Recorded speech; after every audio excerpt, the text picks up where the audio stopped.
And there are other states who have no state income tax. So that's one way to reduce your taxation, is by moving to a state where they don't have a state income tax. So that's gonna obviously help you with that. In fact, I know a lot of New Yorkers who are moving to Florida because of that. You know, especially after COVID, when everything has become more virtual, people can work from anywhere. This has become much more apparent. And I heard a number, something like 1,000 people a day are moving to Florida right now. Actually, yes. 1,000. I personally know a few people who moved to Florida. Me too. Because like you said, they work from home, so their location doesn't matter. And then if they can enjoy the weather That's right. and not pay taxes, why not? The income tax, state income tax. Yes. So that's one way. Charitable donations. Let's talk about charitable donations. So the income tax code here in the US is such where if you make a charitable donation to a nonprofit organization or a foundation or any charity, then that is 100% tax deductible from your income taxes. So oftentimes people are very passionate about different charities or different causes. And it's basically, look at it this way. If you make a charitable donation, you're going to reduce your income tax bracket, for example, sometimes. So you're going to reduce the percentage of taxes that you're going to be assessed on. So if you make no charitable donation at all, you make certain amount of, you pay tax. And then if you, by making a small or some charitable donation, you're not only helping that charity, but also you're reducing your taxation. So I just think it's a win-win situation. I really do. So let's say instead of paying like 20% taxes, you might end up paying maybe like 18 or 15%. Exactly. Oh, there's another one. So the rich people, the way they reduce their taxes is instead of taking a salary, they take equity. So how does that work? So equity is taxed completely differently than taking a salary. When you take salary, it's taxed, it's based on your income tax bracket. And when you take an equity, the formula and the way it's taxed is absolutely different. And not everybody has the opportunity to do that, obviously. It's usually more for high-end people who are, either executives of a firm or decision makers and so on. But definitely that's one way to consider about reducing your taxes, because it's almost like having a C corporation where you can make a decision if you want to keep your profits in the company or you want to distribute them.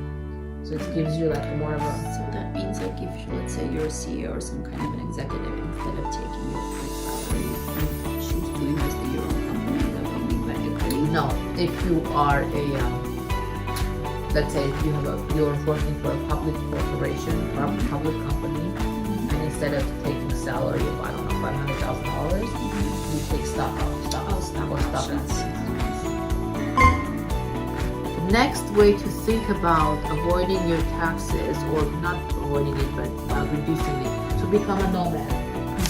You know what a nomad is? Okay. So basically, a nomad is when you don't really have a permanent residence, right?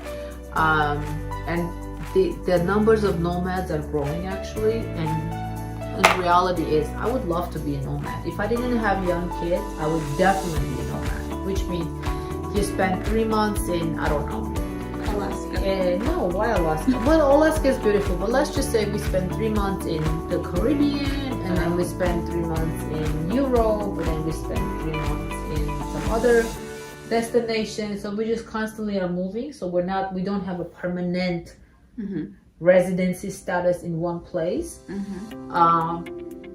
And as a result, you don't have to pay taxes. So unfortunately for US citizens, as long as a US citizen or a US resident, it doesn't matter if you live in the US or not, you still have to pay taxes. So this doesn't apply to US. I thought it was if you live at least 6 months in US, you pay taxes.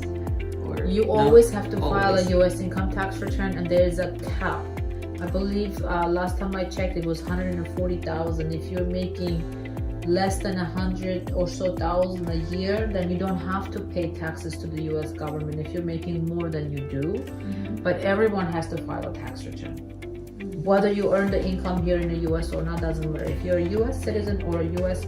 resident, permanent resident, whether you live here or not, you still have to file a U.S. income tax return. But by having many residences and not having one permanent place, you're avoiding income taxes on a country of residence that you would be claiming, right?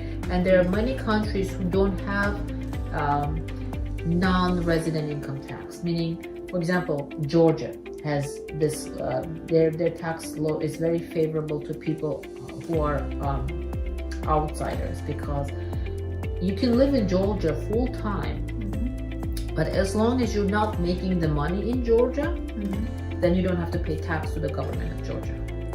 So you can As just opposed live to there. Armenian government, which doesn't have, hopefully at some point they change their rules, but for Armenian government, if you're living there for more than 6 months, then regardless of where your income is made, you have to pay income taxes to the Armenian government. So you would never want to you would never want to be a full-time Armenian resident, because if you have income coming from other countries, why would you want to pay taxes? Unless you want to, that's another But if you don't want to, then you have to think of that. But yes, becoming a nomad and having different residences in different countries will basically avoid you paying income taxes to one country of residence, because you don't have a country of residence. Because typically to have a country of residence is you have to live there for a period of time, and it typically usually is 6 months or more. Any questions, my beautiful student? No, it's clear. It's clear. I gotta just keep moving.